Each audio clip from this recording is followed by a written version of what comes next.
போவீங்க, ஆறுதல் தருவீங்க. இயேசுவின் நாமத்தில் பிதாவே, ஆமென், ஆமென். சீக்கிரமாக எசாயாவின் புஸ்தகம் 55வது அதிகாரம் அதனுடைய 10வது வசனத்தை வாசிக்கலாம். எசாயாவின் புஸ்தகம் 55வது அதிகாரம் அதனுடைய 10வது வசனம். மாரியும் உறைந்த மழையும் வானத்திலிருந்து இறங்கி அவ்விடத்துக்கு திரும்பாமல் பூமியை நனைத்து அதில் முளை கிளம்பி விளையும்படி செய்து விதைக்கிறவனுக்கு விதையையும் புசிக்கிறவனுக்கு ஆகாரத்தையும் கொடுக்கிறது எப்படியோ அப்படியே என் வாயிலிருந்து புறப்படுகிற வார்த்தையும் இருக்கும். ஹல்லேலூயா, ஹல்லேலூயா. இது நசரனாகிய இயேசு கிறிஸ்து இந்த உலகத்தில் வார்த்தையாக இருந்த தேவன் மாம்சமாக இந்த உலகத்தில் வந்தார். வெளிப்படுத்தின விசேஷம் 19வது அதிகாரம் அதனுடைய 13வது வசனம். அந்த வசனத்தை நம்ம வாசிக்கும். அதில் எப்படி எழுதியிருக்கு? இரத்தத்தில் தோய்க்கப்பட்டவர், அவருடைய பேர் தேவனுடைய வார்த்தை என்பது. இரத்தத்தில் தோய்க்கப்பட்ட இயேசு கிறிஸ்து வெளிப்படுத்தின விசேஷத்தினுடைய வஸ்திரத்தை தரித்திருந்தார். அவருடைய நாமம் தேவனுடைய வார்த்தை என்பது. ஹல்லேலூயா. இயேசு கிறிஸ்துவனுடைய வார்த்தை எப்படி இருக்கும்னா, ஆகாயத்திலிருந்து மழை கீழே பெய்யுது. இந்த மழை எப்படி பெய்யுதுன்னு நமக்கு எல்லாருக்குமே தெரியும். பூமியில் உள்ள தண்ணி அது சூரியத்தினுடைய வெப்பத்தினால அல்ல பூமியினுடைய சர்க்கம்ஃபரன்ஸினுடைய வெப்பத்தினால நீராவியாக்கப்பட்டு அது மேலே போய் மேகத்தில் நின்று மேகம் உடைந்து மழையாக பெய்யும். ஹல்லேலூயா. இந்த பூமியில் உள்ள தண்ணி மேலே போகுது அப்படின்னா நம்முடைய ஜெபம். ஹல்லேலூயா. நாம் செய்கிற ஒவ்வொரு சின்ன சின்ன ஜெபம், நம்ம நினைப்போம் அந்த ஜெபத்துக்கு அர்த்தம் இல்லைன்னு. இல்லை, நாம் செய்கிற சின்ன சின்ன ஜெபம், ஊக்கமாக உருக்கத்தோடு கண்ணீரோடு சிந்துகிற ஜெபம். இயேசு கிறிஸ்து ஆகாருடைய கண்ணீரை தான் பார்த்தாங்க. அங்கே பிள்ளையினுடைய கஷ்டத்தை பார்க்க முடியாமல் பிள்ளையை தனியாக விட்டுட்டு தனியாக போயிருந்த அழுதாப்புல அந்த அழுகையின் சத்தத்தை இயேசப்பா கேட்டார். பரலோகம் தேவன் கேட்டதுக்கு பதிலை கொடுத்தாங்க. பவுலும் சீலாவும் ஜெயிலில் அடைக்கப்பட்டிருந்தப்போ சபை அழுது அந்த அழுகையின் சத்தத்தை கேட்டது. நாம் அழுகையோடு நம்முடைய ஜெப விண்ணப்பத்தை, நம்முடைய அழுகை சத்தத்தோடு நம்முடைய வியாகுலத்தை, மன்றாட்டை நாம் செலுத்தும் போது எப்படி என்ன நடக்குமா? இயேசு கிறிஸ்து அந்த ஜெபத்தை கேட்டு அவர் அங்கிருந்து வார்த்தையை அனுப்புவார். ஹல்லேலூயா. அந்த வார்த்தை எப்படி இருக்கும்னா, ஆகாயத்திலிருந்து பெய்கிற மழையை போல அது வந்து மறுபடியும் பூமியை நனைக்கும். ஹல்லேலூயா. இந்த பூமியை நனைக்கிறது மட்டுமல்லாமல் நினைக்கும்போ இங்கே முளைகள் கிளம்பும். ஹல்லேலூயா. முளைகள் கிளம்பி யாருக்கெல்லாம் விதை தேவைப்படுகிறதோ, ஹல்லேலூயா, யாருக்கெல்லாம் தேவனுடைய வசனம் தேவைப்படுகிறதோ அதை விதைக்கிறதுக்கு விதையாகவும் சாப்பிட்றதுக்கு ஆகாரமாகவும். ஹல்லேலூயா. ஒரே வசனம். இயேசு நம்முடைய நம்மை திருப்திப்படுத்துவார், நம்முடைய தேவைகளை சந்திப்பார். அதே நேரத்தில் நம்மளோடு சார்ந்திருக்கிறவங்களுக்கும் ஆசீர்வாதத்தை கொடுக்கும்படியாக வார்த்தையினாலே சபை நிரப்புவார். ஹல்லேலூயா. புசிக்கிறவனுக்கு ஆகாரத்தையும் விதைக்கிறவனுக்கு விதையையும் கொடுப்பார். அந்த வசனத்தை 11வது வசனத்தை ஒரு வாட்டி கூட வாசிக்கலாமே. அப்படியே என் வாயிலிருந்து புறப்படும் வசனமும் இருக்கும், அது வெறுமையா என்னிடத்தில் திரும்பாமல் அதை நான் விரும்புகிறதை செய்து. அப்போ நாம் தேவனோடு செய்கிற ஜெபம் அது வார்த்தை. அந்த வார்த்தை இயேசுனுடைய வார்த்தை நம்மிடத்தை வந்து வெறுமையான வார்த்தையாக அங்கே போகாம இயேசு கிறிஸ்துனுடைய சித்தத்தை செய்கிற பிள்ளைகளாக நம்மளை மாற்றும். ஹல்லேலூயா. இயேசு கிறிஸ்து எது விரும்புகிறாரோ அந்த இயேசுனுடைய விருப்பத்தை செய்கிறவர்களாக, வார்த்தையின் மூலமாக செய்கிறவர்களாக மாற்றுவார். ஏன் மாற்றுவார்னு தெரியுமா? ஏன்னா நம்முடைய சிந்தனைகளை தேவன் அறிந்திருக்கிறார். அதே அதிகாரத்தில் 55ல் 8வது வசனத்தை வாசிக்கலாமா? 8வது வசனம். என் நினைவுகள் உங்கள் நினைவுகள் அல்ல, உங்கள் வழிகள் என் வழிகளும் அல்ல சொல்லுகிறார். 9வது வசனம். பூமியை பார்க்கிலும் எப்படி உயர்ந்திருக்கிறதோ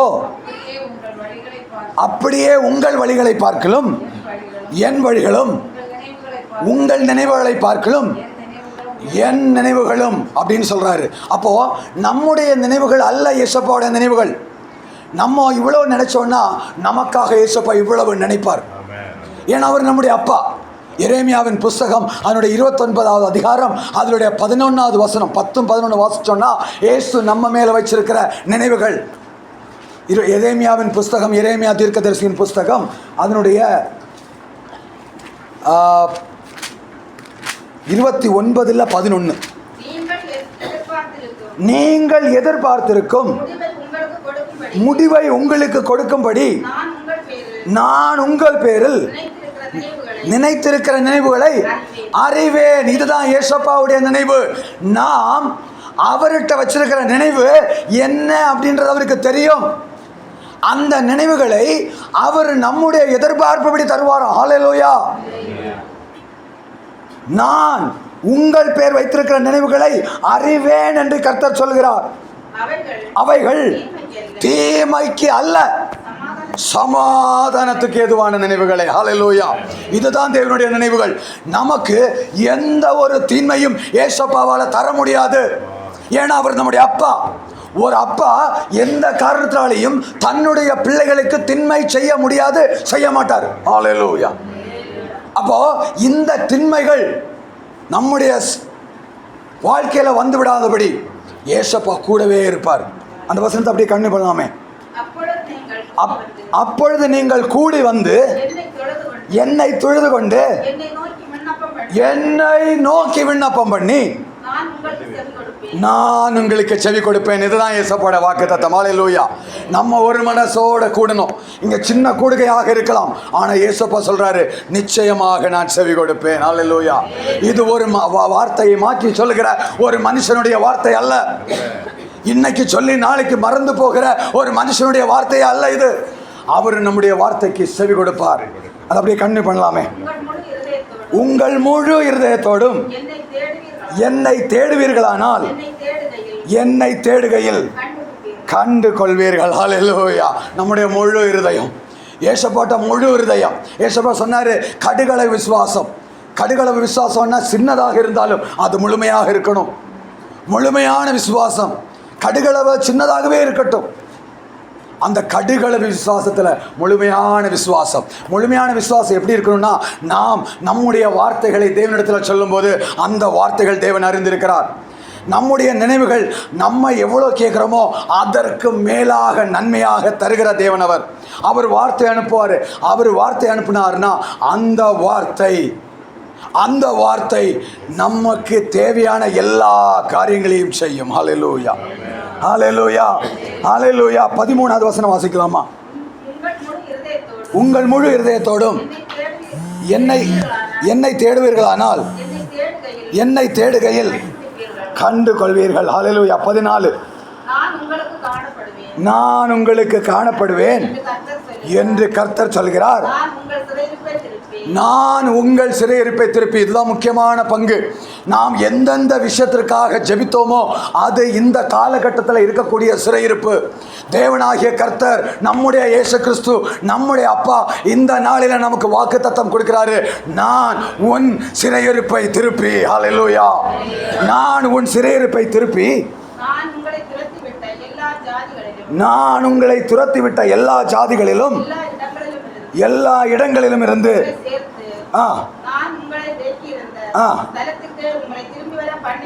ஹல்லேலூயா. எந்த நிலைமையில நம்ம இப்ப இருக்கிறோம் அப்படின்னா, ஊழியம் செய்ய முடியாத நிலைமையில இருக்கிறோம். ஒரே ஒரு சின்ன ஒரு சாட்சியை மட்டும் சொல்கிறேன்.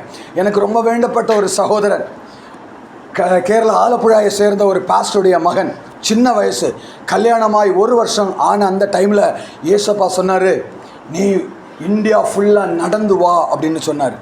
இந்த விஷயத்தை அவங்க அப்பாட்ட சொல்லும்போ கேட்குறது நல்லா தான் இருக்குது, இந்தியா ஃபுல்லாக நடந்து வர முடியுமா அப்படின்னு கேட்டாப்லையாம். அப்பா பாஸ்டர் தான், இதெல்லாம் நடக்கிற காரியமா அப்படின்னு கேட்டப்போ, எனக்கு தெரியல, ஏசப்பா என்கிட்ட சொல்கிறாரு நான் செய்யலான்னு இருக்கிறேன். கல்யாணம் ஆகி 1 வருஷம் தான் ஆச்சு.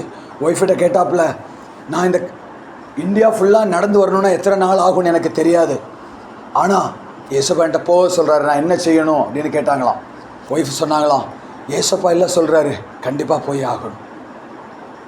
ஏன் சொல்கிறாருன்னா தெரியாது. 4 வருஷத்துக்கு முன்னாடி நடந்த விஷயம். அவர் ஒரு நாளைக்கு முடிவெடுத்துட்டாரு, நான் இயேசுவுக்காக ஒவ்வொரு இடத்துலையும் கால் பதிச்சு நான் ஜெபிப்பேன். ஆனால் போகிற இடத்துல யார்கிட்டையும் நான் என்னை பற்றி சொல்ல மாட்டேன். யாராவது எனக்கு சாப்பாடு தந்தால் மட்டும் சாப்பிடுவேன். காசாக நான் யார்கிட்டையும் வாங்க மாட்டேன். துணியாக யாராவது தந்தாங்கன்னா நான் போட்டுக்கிறதுக்கு மட்டும் வாங்கி போட்டுக்குவேன். மற்றபடி நான் எந்த ஒரு ரிசோர்ஸஸையும் நான் எடுக்க மாட்டேன். அப்படின்னு ஒரு முடிவெடுத்து அவர் நடக்க ஆரம்பித்து ஒரு ஸ்டேட்டு கிராஸ் பண்ண உடனேயே அவருக்கு வீட்டில் இருந்த நியூஸ் வந்தது, ஒய்ஃபு கன்சீவாக இருக்கிறாங்க அப்படின்னு. அவருக்கு மனசில் பயங்கர சந்தோஷம். அதே நேரத்தில் அவர் ஒரு முடிவெடுத்தார். நான் ஆரம்பித்த இந்த பயணத்தை ஏசப்பா முடிக்கிற வரைக்கும் நான் திரும்ப வரக்கூடாதப்பா, நீங்கள் எந்த ஒரு காரியமாக இருந்தாலும் அதை நான் முடிக்கிறதுக்கு எனக்கு கிருபை செய்யணும் அப்படின்னு ஜெபிச்சாராம். ஜெபிச்சுட்டே நடந்தார். இப்போ 4 வருஷமாக அவர் நடந்துகிட்ருக்கிறாரு. அவருக்கு அழகான ஒரு பொம்பளை பிள்ளை பிறந்தது.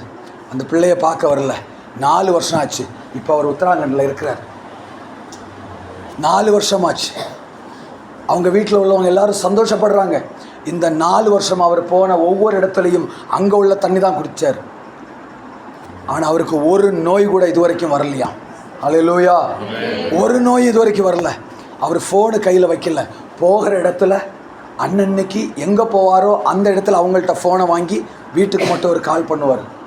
அவர் நடந்துகிட்டே இருக்கிறார். அவருடைய இதுவரைக்கும் உள்ள அந்த பயணத்தின் கணக்குப்படி இனி மீதி உள்ள நாட்களை முடிக்கணும்னா இன்னும் 4 வருஷம் ஆகும். அவர் என்ன சொல்கிறாருன்னா, இந்த யாத்திரையை தேவனுக்கு சித்தம்னா நான் முடித்ததுக்கப்புறம் தான் நான் என் பிள்ளையையும் பார்ப்பேன். ஹல்லேலூயா. இந்த வைராக்கியமான நான் எதுக்காக சொல்கிறேன்னா, 4 வருஷத்துக்கு முன்னாடி ஏசப்பா இது சொல்லும்போது அந்த வீட்டுக்காரங்களுக்கு கூட தெரிஞ்சிருக்காது சாத்தானுக்கு ஒரு சூழ்ச்சி உண்டு. இந்த இந்தியா தேசம் முழுவதும் எல்லா கிராமங்கள்லையும் யாகங்களை செய்கிறதுக்கு ஆட்கள் அனுப்ப போகிறாங்கன்னு ஏசப்பாவுக்கு தெரிஞ்சிருக்குது. நமக்கு தெரிஞ்சு ஒரே ஒரு ஆள் தான் போயிருக்காங்க. இதுபோல் எத்தனை பேர் போயிருக்காங்கன்னு நமக்கு தெரியாது. ஹல்லேலூயா. ஒருவேளை உங்களுக்கு தெரிஞ்சு நான் மட்டும்தான் கேரளா ஃபுல்லாக போய் ப்ரேயர் பண்ணிட்டு வந்தேன். ஆனால் நிறைய பேர் ப்ரேயர் பண்ணிட்டு இருக்கிறாங்களா இருக்கலாம். இந்த ஒவ்வொரு நாளும் ரொம்ப குரூஷியலான நாட்கள். இதில் நாம் முழு விசுவாசத்தோடு அந்த வசனத்தை ஒரு வாட்டி கூட வாசிக்கலாமே. நான் உங்களுக்கு காணப்படுவேன் என்று கர்த்தர் சொல்லுகிறார். நான் உங்கள் சிறையிருப்பை திருப்பி நான் உங்களை துரத்திவிட்ட எல்லா ஜாதிகளிலும் எல்லா இடங்களிலும் உங்களை சேர்த்து நான் உங்களை விலக்கி இருந்த ஹல்லேலூயா ஹல்லேலூயா. இன்னைக்கு நாளில் 13 இடத்துல ஆன்டி கன்வர்ஷன்லாம் இருக்குது. இதெல்லாம் நமக்கு வந்த சிறையிருப்பு. இந்த இதெல்லாம் உடைச்சிட்டு ஏசப்பா நம்மளை திரும்ப கொண்டு வருவார். ஹல்லேலூயா. இந்த சிறையிருப்பு எல்லாம் மாற்றுவார். நம்ம எப்படி வைராக்கியத்தோடு ஊழியம் செய்தோமோ அதை விட பல மடங்கு ஊழியத்தை வைராக்கியத்தோடு செய்வதற்கு ஏசப்பா நமக்கு கிருபை செய்வார். இது மனுஷனுடைய வார்த்தை அல்ல, இது தேவனுடைய வார்த்தை. ஹல்லேலூயா ஹல்லேலூயா. அவருடைய வாயின் வார்த்தை. நம்முடைய அழுகை என்ன? நம்முடைய மிஷனரிகள் பாதுகாப்பாக இருக்கணும். நம்முடைய அழுகை என்ன? இயேசுனுடைய சாயல் செய்யப்பட்ட ஒரு ஆத்துமா கூட நஷ்டப்பட்டு போகக்கூடாது. நம்முடைய அழுகை என்ன? இயேசுனுடைய வருகை இந்த நாளில் இருக்கும்னா நம்ம எல்லாரும் இயேசப்பாவுடைய சமூகத்தில் போய் சேர வேண்டும். ஒரு ஆத்மா கூட நஷ்டப்பட்டு போகக்கூடாது. எல்லாரும் கண்கள் அடைக்கலாமே, எல்லாரும் கண்கள் அடைக்கலாமே. இயேசுனுடைய சித்தம். ஆகாயத்திலிருந்து பெய்கிற மழை, வாயிலிருந்து இயேசுடைய வாயிலிருந்து புறப்படுகிற வார்த்தை, தேவனுடைய சித்தப்படி புறப்படுகிற வார்த்தை ஆகாயத்திலிருந்து பெய்கிற மழையை போல அது பூமியிலே வரும். அது பூமியை நனைக்கும், அங்கே முளைக்கும், முளைச்சது கனியை கொடுக்கும், வருஷங்கள் வளரும், பலன் தரும். புசிக்கிறவனுக்கு ஆகாரத்தையும் விதைக்கிறவனுக்கு விதையையும் கொடுக்கும். இயேசுவே, உம்முடைய வாயின் வார்த்தை புறப்படட்டும் அப்பா. உம்முடைய வாயின் வார்த்தை புறப்படட்டும் தகப்பனே. இயேசுவுடைய வார்த்தை நாங்கள் அனுப்புகிறோம். இயேசுவுடைய வார்த்தை நாங்கள் அனுப்புகிறோம். வார்த்தைகள் புறப்படட்டும் தகப்பனே. நீ போ, உலகமெங்கும் போய் சகல ஜாதியரையும் சிஷ்யராக்கி பிதா குமாரன் பரிசுத்தாவினால ஞானஸ்நானம் கொடுக்க சொன்னீங்களே அப்பா. உம்முடைய வார்த்தையின்படி போயிருக்கிறதான எங்களுடைய மிஷனரி சகோதர சகோதரிகள் ஒருவரு கூட எந்த குறையும் இல்லாம இயேசப்பா சகோதரர்களாக நாங்கள் இடுவிலே நின்று ஜெபிக்கிறோம். இன்னும் ஆண்டவரே மிஷனரிகள் தேவைப்படுகிறது இயேசப்பா. இன்னும் இயேசப்பா ஆர்வத்தோடு அநேகர் உங்களுடைய ஊழியத்தை செய்ய நீங்க கிருபை செய்வீங்க. ஒரு நபருக்காவது ஊழியத்தை சுவிசேஷத்தை சொல்ல நீங்க கிருபை செய்வீங்க. ஒவ்வொரு நாளும் ஒரு நபருக்காவது சுவிசேஷத்தை சொல்ல கிருபை செய்வீங்க. ஆண்டவரே, எங்களை தாழ்த்துக்கிறோம் தகப்பனே. ஒருவேளை நாங்கள் ஒரு சின்ன கூடுகையாக இருக்கலாம் ஆண்டவரே. இந்த சின்ன கூடுகையில் ஆண்டவரே நாங்கள் ஒரு மனதோடு கேட்கிறதான ஜெப விண்ணப்பத்தை நீங்க கேட்கிறீங்க அப்பா. அதற்கு நிச்சயமாக நீங்க பதில் தருவீங்க. நீங்க பதில் தருவீங்க அப்பா. ஏசப்பா, நாங்க உங்களுடைய பிள்ளைகள் தகப்பனே. பிள்ளைகளுடைய வார்த்தையே அப்பா கேட்டுட்டு கேட்காம போக மாட்டீங்க. அதுக்கு நிச்சயமாக பதில் தருவீங்க இயேசுவே. அப்படி செய்வதற்காக ஸ்தோத்திரம். இந்த நாளிலும் தகப்பனே, வியாதியோடு வந்தவர்கள் இருக்கலாம், வியாகுலத்தோடு வந்தவர்கள் இருக்கலாம், தேவையோடு வந்தவர்களாக இருக்கலாம் தகப்பனே. பெயர்பட்டவர்களாக இருந்தாலும் நஸ்ரனாய இயேசுவின் நாமத்தில் ஒரு பரிபூர்ண விடுதலை கட்டளையிடுகிறேன். உம்முடைய கிருபை வெளிப்படட்டும் அப்பா.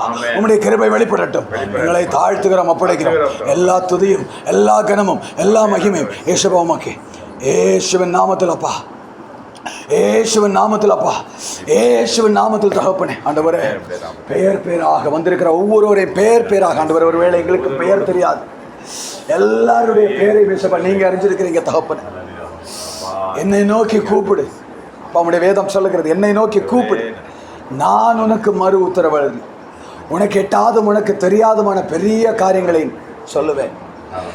நம்முடைய தேவைகளை மனுஷர்கிட்ட சொல்ல வேண்டாம், இயேசுப்பாட்ட மட்டும் சொல்லுங்க. ஒருவேளை உங்களுடைய தேவைகளை நீங்க ஒரு மனுஷன்கிட்ட சொல்ல விரும்ப மாட்டீங்க, சொல்ல தேவையில்லை, இயேசுப்பாட்ட சொல்லுங்க. இந்த நேரத்தில் விடுதலை தர அவர் வல்லவராக இருக்கிறார். அவருடைய வார்த்தை வெறுமையாக திரும்ப போகாது. அவருடைய வார்த்தை அவர் அனுப்பினா அவருடைய இஷ்டத்தின்படி அது பூர்த்தீகரிச்சுட்டு தான் திரும்ப போகும். அந்த ஒரு வார்த்தை சொல்லுங்கப்பா, ஒரு வார்த்தை சொல்லுங்க தகப்பனே. உங்களுடைய ஒரு வார்த்தை இயேசுவே, எங்களை தாழ்த்துகிறோம், ஒப்படைக்கிறோம். அந்த ஒவ்வொருவரையும் ஆசீர்வதிப்பீங்க. வர தடைப்பட்டவர்களுக்கு ஆண்டவரே இருக்கிறதான இடத்துல தேவ மகிமை இறங்கட்டும் தகப்பனே. அடுத்த கொடுகையில் ஆண்டவர் அவர்கள் சரியா வந்து சேரும், உண்மை ஆராதிக்கும் கிருபை செய்வீங்க. வர நடக்க இருக்கிறதான ஆண்டவரே எல்லா இயக்கத்தின் ஆண்டவரே, ஆண்டவரே ஈவெண்ட்டுகளை உமது கருத்தில் ஒப்படைக்கிறேன் அப்பா. குடும்ப கூடுகையாகட்டும் ஆண்டவரே, மிஷனரி பிரதிஷ்டி ஆகட்டும், எல்லாத்தையும் ஆசீர்வதிக்குங்க ஆண்டவரே. சூழ்நிலைகளை சாதமாக்கி தருவீங்க. எல்லா துதியும் கனமும் மகிமையும் இயேசுப்பா உமக்கே. இயேசுவின் நாமத்தில் ஜெபத்தில் கேளுங்க நல்ல பிதாவே, ஆமென். என் ஆத்துமாவே கர்த்தரை ஸ்தோத்திரி, என் முழுவதுமே அவருடைய பரிசுத்த நாமத்தை ஸ்தோத்திரி. என் ஆத்துமாவே கர்த்தரை ஸ்தோத்திரி, கர்த்தர் செய்த சகல பாரங்களையும் மறவாதே. ஆமென். நம்முடைய கர்த்தராகிய இயேசு கிறிஸ்துவின் கிருபை, பிதாவாகிய தேவனுடைய அன்பும், பரிசுத்த ஆவியானவரின் அந்யோன்ய ஸ்நேகமும் இன்றும் என்றும் என்றும் சதா காலமும் தங்கியிருப்பதாக. ஆமென். ஹல்லேலூயா, ஹல்லேலூயா, ஹல்லேலூயா. ஆமென்.